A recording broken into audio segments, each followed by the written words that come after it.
ನಮಸ್ಕಾರ ಸುದ್ದಿ ದಿನಕ್ಕೆ ಸ್ವಾಗತ. ನಾನು ರಾಹುಲ್ ದಯಾನ್. ಪ್ರಮುಖ ಸುದ್ದಿಗಳನ್ನ ನೋಡೋಕ್ಕೂ ಮುಂಚೆ ಈ ಕ್ಷಣದ ಹೆಡ್ಲೈನ್ಸ್.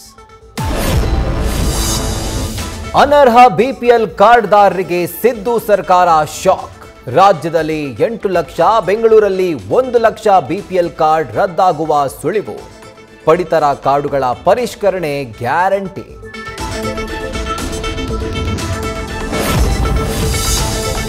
ಲಿಂಗಾಯತ ವೀರಶೈವರಲ್ಲೂ ಧರ್ಮ ಗೊಂದಲ, ಕ್ರಿಶ್ಚಿಯನ್ನಲ್ಲೂ ಜಾತಿ ಕಂಡ ಸಿದ್ದು ವಿಪಕ್ಷಕ್ಕೆ ಗುದ್ದು. ಅತ್ತ ಎಸ್ಟಿಗೆ ಕುರುಬರ ಸೇರ್ಪಡೆ ಸಂಬಂಧ ನಾಳೆ ವಾಲ್ಮೀಕಿ ಸಭೆ. ವಿಜಯಪುರದ ಚಡಚಣದಲ್ಲಿ ಎಸ್ಬಿಐ ಬ್ಯಾಂಕ್ ದರೋಡೆ, ಕೋಟಿ ಕೋಟಿ ಹಣ, 20 ಕೆಜಿ ಚಿನ್ನದ ಮೂಟೆ ಹೊತ್ತು ಗ್ಯಾಂಗ್ ಪರಾರಿ. ದುಷ್ಕರ್ಮಿಗಳು ಫೈರಿಂಗ್ ಮಾಡಿದ ಗುರುತು ಪತ್ತೆ.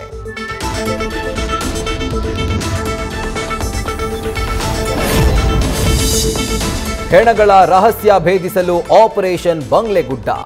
6 ಜಾಗಗಳಲ್ಲಿ ಮೂಳೆ, ಸೀರೆ, ಬಟ್ಟೆ ತುಂಡುಗಳು ಪತ್ತೆ. ಮಾರಕಾಸ್ತ್ರ ಹೊಂದಿದ್ದಕ್ಕೆ ತಿಮರೋಡಿ ಮೇಲೆ ಎಫ್ಐಆರ್.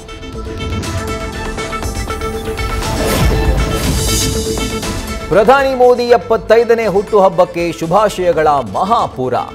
ಮಧ್ಯಪ್ರದೇಶದ ಧಾರ್ನಲ್ಲಿ ಆಪರೇಷನ್ ಸಿಂಧೂರ ಪರಾಕ್ರಮ.